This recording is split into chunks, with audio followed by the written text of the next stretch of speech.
Bonjour à tous, j'espère que vous allez bien. Je vous retrouve aujourd'hui pour une vidéo bonus. C'est une vidéo où on va clôturer mes défis pour 2023 et du coup remplir mes épargnes avec et commencer mon nouveau défi et vous présenter un peu un nouveau, enfin mon matériel en gros pour 2024, sachant qu'il y a juste quelque chose, un truc en plus. Voilà, et du coup j'étais tellement pressée que j'ai fait ça avant d'aller à mon rendez-vous pour mes ongles. Du coup vous allez encore avoir des ongles pas beaux, mais c'est pas grave.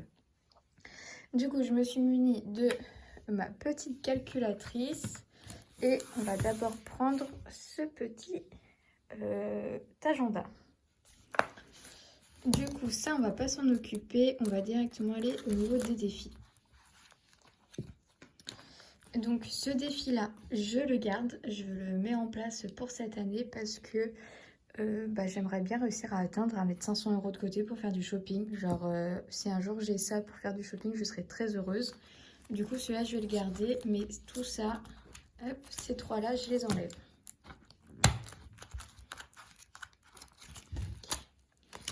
Et celui que je vais garder pour le moment, mais on verra si je le remplis ou pas, c'est le challenge 1000 €. Donc en fait, mes deux challenges là, et vous allez voir le troisième après, ils seront remplis majoritairement avec l'argent de mes enveloppes mensuelles. Ce ne sera pas du tout préparé dans de l'épargne ou quoi, ça ne sera pas réparti dans de l'épargne, ça sera juste mis dans les défis et puis en fin d'année on fera le point, sauf ça je pense que j'utiliserai au fur et à mesure de l'année. Et pareil pour l'autre, c'est un défi qui se continue tout au long de l'année, on fera le bilan à la fin de l'année 2024. Je préfère partir sur des défis à long terme que ce genre de défi qui est redondant, c'est comme ça qu'on dit. Mais en gros, j'ai fait le tour. Là, je l'avais déjà commencé au début que j'ai fait les enveloppes. Là, j'ai repris en septembre-octobre, pardon. Et au final, ils sont quasiment finis. Lui, non, ces deux-là, oui. Mais c'est fatigant de faire toujours la même chose que là. Je me dis, il y a des montants différents. Bon, lui, il va peut-être être chiant parce que c'est que des 10 €. Mais je me dis qu'il y a possibilité que je m'amuse quand même à voir la petite ruche se remplir. Et puis, vous verrez le troisième après. Donc bref, ça on peut le fermer, on n'en a plus besoin. Du coup, c'est également le dernier mois où je remplis mes épargnes avec les économies que je fais chaque semaine. C'est parce que aussi ce mois-ci, je fais quand même des grosses économies parce que j'avais prévu des enveloppes assez grosses. Donc ça, on le vire. Alors, le défi des 1 €.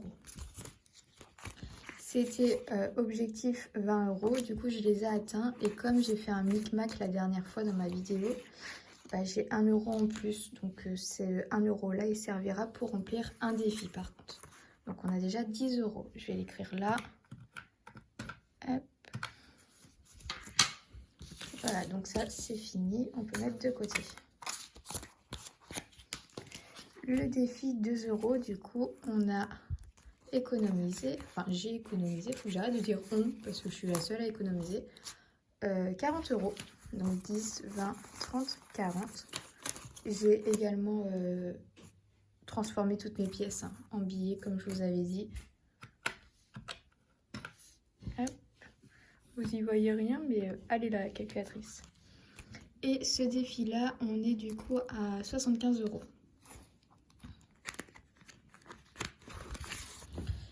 Du coup, il y a 5 € que je garde pour le nouveau défi.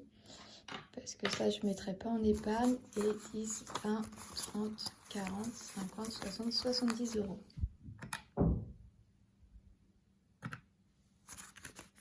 Donc, je me suis trompée. Du coup, on a dit 70, plus 40, plus 20. Ça nous fait une économie de 130 € à placer dans mes épargnes. Donc ça, je vais mettre de côté et je vais directement vous présenter le troisième défi que je commence en cette année 2023 et du coup qu'on va commencer à remplir. J'ai tout mis dans ce carnet là, donc c'est un carnet que j'avais eu chez Action. J'ai enlevé, c'était de base un agenda, j'ai enlevé toutes les feuilles. J'ai juste laissé, comme vous allez pouvoir voir, les intercalaires. Et ça, en fait, on va faire le challenge des 52 semaines. Mais je vais pas le remplir genre une semaine, un montant. Je vais plutôt le remplir dès que j'ai de l'argent, je mets dedans. Et si je remplis plusieurs cases à la fois, c'est bonus. Et du coup, j'ai fait en sorte, l'organisation, j'ai mis tous les mois. J'ai gardé tous les intercalaires de tous les mois, ça va jusqu'à décembre. Et dans chacun, j'ai mis 1 ou 2 pages en fait de défis comme ça à réaliser. Donc en gros, ce sera mes objectifs de chaque mois, sachant que décembre, on est sur du 52 €, 51 € et 50 €. Donc honnêtement, si j'ai ces sommes-là dès le début du mois, je les mettrai là. Mais c'est juste un peu pour me dire, il faut que je remplisse un petit montant quand même. Et donc, ça commence bien parce qu'il n'y a pas de 1 €. On commence directement avec 2 €. Donc, je vais remplir directement les 6 €. Comment elle s'ouvre cette pochette par contre? Ok, c'est là.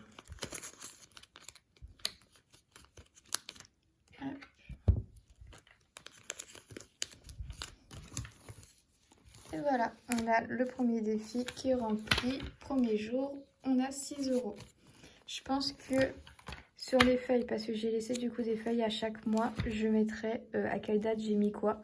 Comme ça, je verrai à peu près comment ça se remplit assez vite ou pas.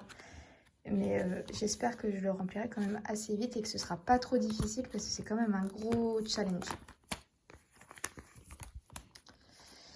Voilà, nouveau défi qui rejoint les autres.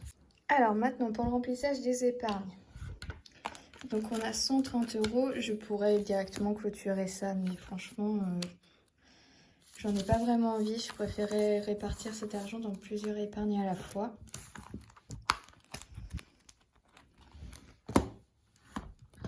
Je sais pas trop comment je vais faire.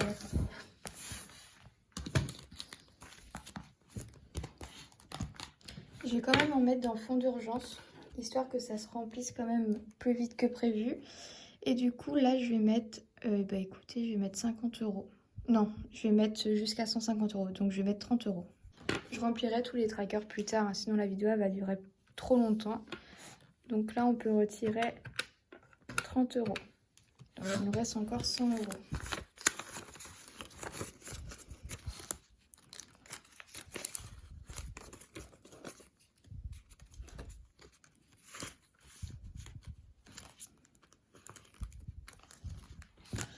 Je vais également venir ajouter 30 € d'entretien parce que je mets jamais d'argent dans cette enveloppe et je pense qu'il faut quand même la faire avancer.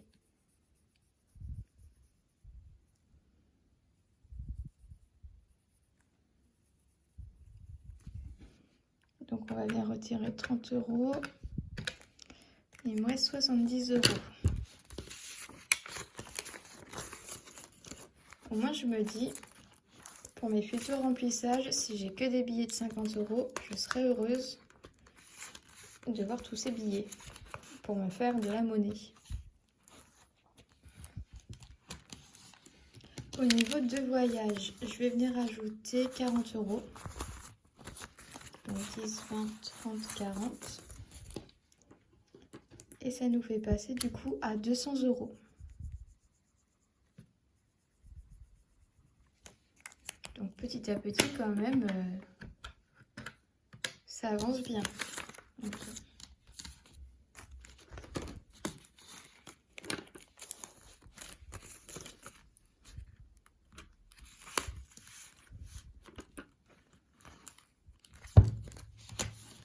Pour Noël, je mets rien, anniversaire non plus.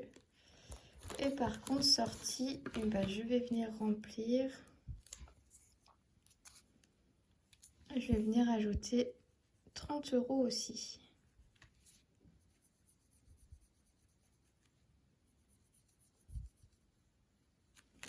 Et du coup, là, ça nous fait déjà passer à 70 €.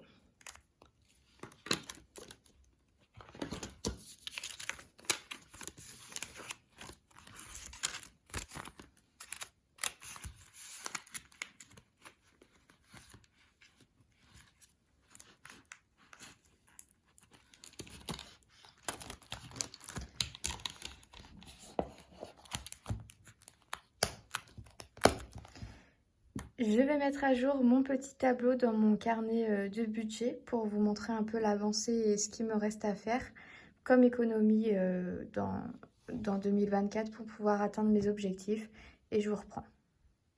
Ok, faisons un petit point par rapport à 2023. Du coup, on est sur un total de 730 € pour le moment en économie. On n'a pas encore clôturé le mois, du coup, je vais honnêtement rajouter des épargnes, c'est sûr. J'ai fait un tour là, rien que pour la semaine 3, c'est sûr, je mets de l'argent de côté encore. Du coup, fonds d'urgence, on est à 150 €, objectif 200, donc on y est proche. Entretien, on est à 120 €, objectif 300, quasiment la moitié, ça avance. L'échat, il est complété, il est à remettre en banque, enfin je vais m'en servir pour compléter mes enveloppes le mois prochain. Pour les sorties, doucement mais sûrement, on est à 70 € sur 200. Voyage, on est quand même monté à 200 €. Puis après, Noël, anniversaire, j'ai pas encore commencé, on est toujours à 0. Et j'ai mon virement constant des 2 derniers mois, donc on est à 90 €, ce qui nous fait 730 € d'économie. Pour avoir un petit visuel, je reste toujours à 180 € d'espèces pour remplir mes enveloppes et ça fait 225 € en tout vu que j'ai mon virement à 45 €. Ce qui fait que à court terme, les épargnes qui vont être le plus rapidement remplies, ça va être le fonds d'urgence. Honnêtement, je pense que le fonds d'urgence sera même rempli avant 2024, donc tant mieux. Après, ce sera suivi de entretien, du coup, qui est censé terminer au mois de juin sur la plus longue période. Mis à part si je fais des économies en plus, ce sera rétréci. Ensuite, on aura les sorties qui devraient se remplir pour juillet. Ce sera suivi de voyages pour septembre, mais sachant en fait que c'est des enveloppes où je vais carrément piocher dedans si j'ai besoin, hein. Je vais pas les mettre là et ne pas y toucher. Mais par contre, le virement de tous les mois de 45 €, ça j'y touche pas. Et après, Noël et anniversaire, donc c'est censé tous les deux se terminer en octobre. Mais bien sûr, si j'ai plus à épargner, j'épargnerai plus. Donc voilà, donc en soi, en 10 mois, je devrais avoir mis la totalité de cette somme de côté. Je trouve ça énorme. Mais en soi, je sais que je vais piocher dedans. Je sais qu'il va forcément m'arriver des galères. Je vais forcément acheter des choses qui ne sont pas prévues. Je vais peut-être à un moment donné partir en voyage courant cette année là, parce que ça sert à rien d'économiser si on s'en sert pas en fait. Surtout si c'est fait pour. Mais voilà un peu pour voir l'avancée. On fera un point définitif quand on clôturera le mois de décembre pour vraiment se fixer déjà le budget de janvier, combien je vais mettre et tout. Mais je suis plutôt fière de moi de voir que au final, novembre, décembre, on va dire octobre, novembre, décembre, en 3 mois, j'ai 730 € de côté.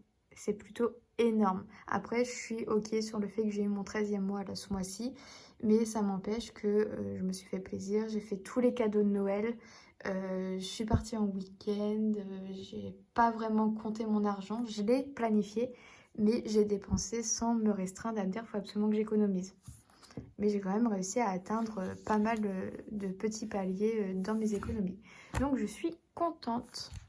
Et bah c'est tout pour cette vidéo bonus concernant mes épargnes de 2023. J'espère que les vôtres ont été très bonnes, que vous êtes très satisfaits, que vous venez de commencer ou non. C'est possible que vous ayez des petites économies, des plus grosses, il vous est peut-être arrivé des galères, du coup pas le choix.